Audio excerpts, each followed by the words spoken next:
sa inyo. Pasensya na kayo. May program po tayo ngayon. Nakiusap lang ako na kung pwede pumahon ng Makabati. Dala ng I'm supposed to be in Chinese General Hospital graduation by 9 a.m. And it's past 9 already. Medyo dahil naman ako na nag-aantapay sila. But I'm very excited to be here because today, and about a year ago, si Councilor Awi Sia, huwag ko kayo magkalala, hindi po tambay sa country. Talagang ganyan lang siya. And Vice Chief, I went here with your some parents and some teachers. At nakita ko yung sitwasyon nila dito talaga. So, that night, with Principal Rubio, sabi ko, sige ka ako, pagka pinalala ako mababalik. Ibabalik ako dito. And 2 months ago, sa awa naman ng Diyos, pwede ba palakpakan natin si Engineer Andres? Yes! At yung kanyang mga kasamahan. Bumabalik ulit yung mga nangyari sa nagaan na once we start a project, once we say particular na petsa, dapat ma-deliver. So that ang mga stakeholders naman, laging may inaasahan.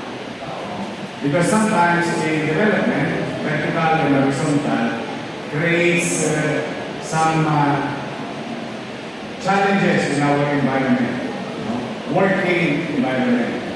But it can take on the hearts and mind of the stakeholders na may takdang pecha, mas nauunawaan ng ating mga stakeholders. Today, I am happy for you, mga teacher. Hindi na manulusaw ang mga chichang sunod.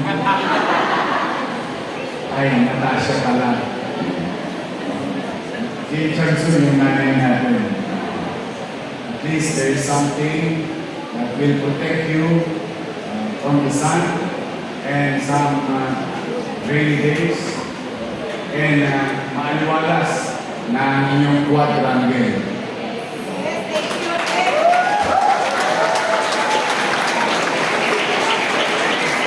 Sa mga guro ng teaching, sa mga parents, sa ating mga barangay chairman, nakita ko pa rin yung mga barangay chairman natin.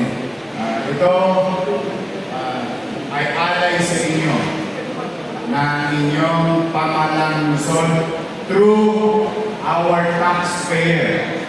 Palakpakan natin ang mga taxpayer.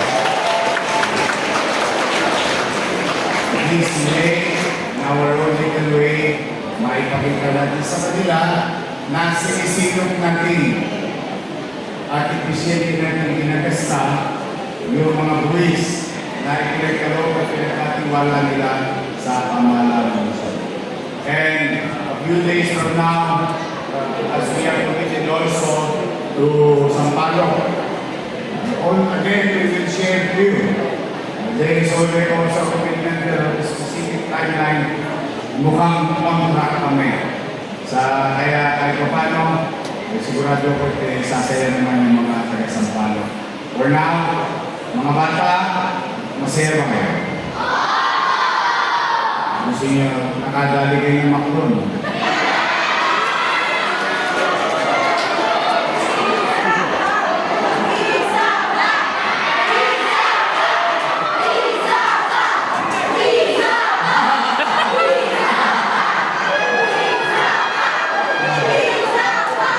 Sabi niya, good things come to those who wait. Pag maganda ang grade ninyo,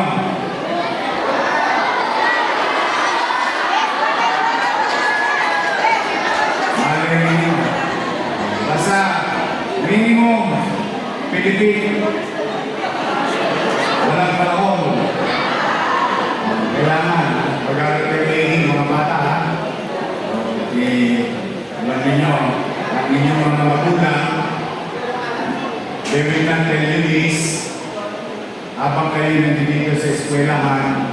sila malamang sa trabaho o mga gawain pambahay. Mahirap maging magulang. Hindi siya madali. At maraming bagay na hindi sinasabi sa atin ang nanay natin at tatay natin. Nahirap na kanilang pagsubok na kanilang pinagdadaanan. Financial man o emosyonal. So, kaya tayo mga bata, we enjoy our life as kids, but at the same time, we can be responsible. To whom? To ourselves. By what and how? Mga bata, ano kayo ulit? Di ba kayo ay mga mag?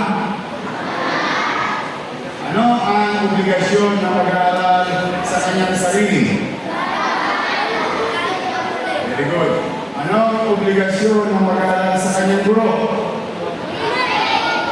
Mag-aaral ng gawin ng mga asignatura. Be responsible. Your teacher loves you so much, same thing with your parents. But also you have to love yourself. By being responsible, being a student. So, kaya promise, mag-aaral kayo maigi. Para mamina. Gusto nyo ako? Mag-aaral kayo maigi. Makasa. Hindi pag-ina ko.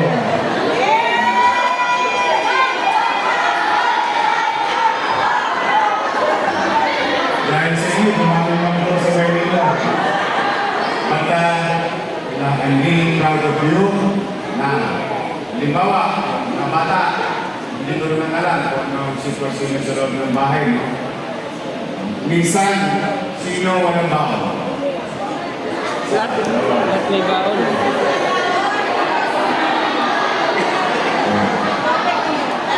Tapos, pag wala ng baon, manululunod ka. Tama na rin. Tapos yung katabi mo ng klase, yung seatmate mo, kumakain. Tapos ikaw, nagbibisi-bisihan. Kunwari, gumagawa ka ng assignment habang nagre-recess. Tama mo rin. Tapos sumusulyap-sulyap ka pa. Now, my point telling this story is that hindi kayo nag-iisa. So don't think that you're alone having that kind of hardship in life. May isang bata nag-aaral sa Rosario Almario Elementary School. Laging walang baon. Mas madala yung may baon. Mga araw ang baon namin, piso, 2 piso. Dahil yung palitaw, 50 centavos. Yung sopas, 50 centavos. So sa piso pa lang, bundan ka na. Pero kahit ganun kaliit yung pera, hindi siya mabigyan ng extra ng nanay niya. Pero tuloy pa rin ang pasok niya. At ginamit niya ng mga abilidad. You ask your teacher, hindi ko alam kung nag-i-exist pa ito sa inyo ngayon. You ask your teacher, kasi most of your teacher are my classmate. Nung araw, ang babae, recess girl, train. Ang lalaki, soup boy.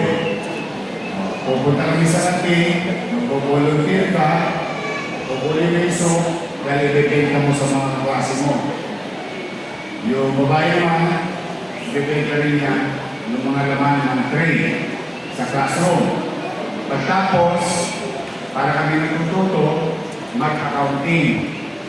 Binili, benta, equals to, minus to, and so on and so forth. Kaya, yung bata na yun, na lagi wala baon, marami siyang lips to lips.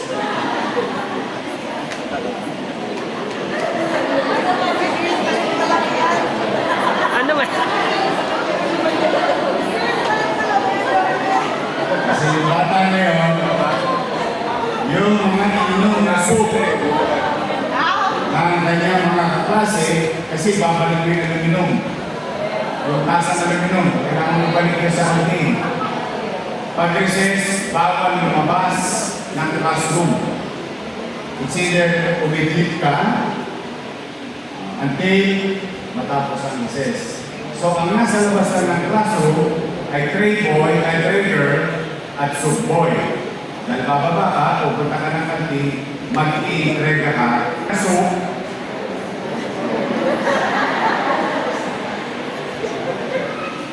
na ininom ng kaklase mo, may konting tira. Eh kung 40 sa 50 kayo sa klaso, isang picture yun. Yung bata na yun, laging busog bago makarating sa recess. Pero, nakatapos siya ng pag-aaral. Natapos niya. Tapos siya ng high school. Hindi naging hanggang sa kanya. Kaya para sa ating mga bata, sa pananaw natin, malaking bagay. Pero as we grow, maliliit na bagay siya. At yung bata na yun, na laging walang baon, ay naging mayor ng Maynila.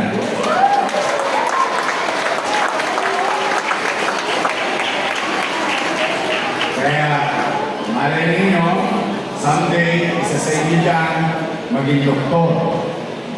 Maging katulad ni Andres. Maging katulad ng teacher niya. O maging krusyal katulad ni Nawi.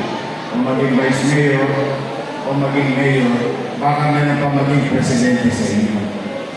Buli mo, yung bata na yun, muntik maging presidente. Muntik lang. Pero sigurado ako naging mayor yung bata na yun. Kaya huwag kayong mawawalan. Ang sitwasyon naman natin, hindi lang tama lang ang puso, no? Sa mga magulang na nandito, mga guro, ay makapagbibigay sa inyo ng kapalatagan dahil ang administrasyon na ito ay nakatuon lamang at malaking porsyento ng malaki nating target is to deliver almost 800 laptop and almost 400 television smart TV for our public school next year. So kung sino man mga grade 1 teacher, tutulungan ko na yung hirap ninyo sa loob ng classroom and we will align ourselves with the national goal. We did it this year. We completed. We, as public school, City of Manila is compliant. And we will comply with another level. So, kaya mga bata, aral lang kayo mabuti.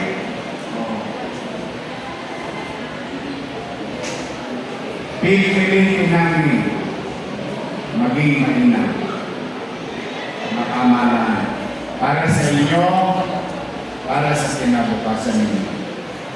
Kaya, mga bata, Merry Christmas! Sino gusto ng gift? Sumayin nyo ang pagmamahal ko.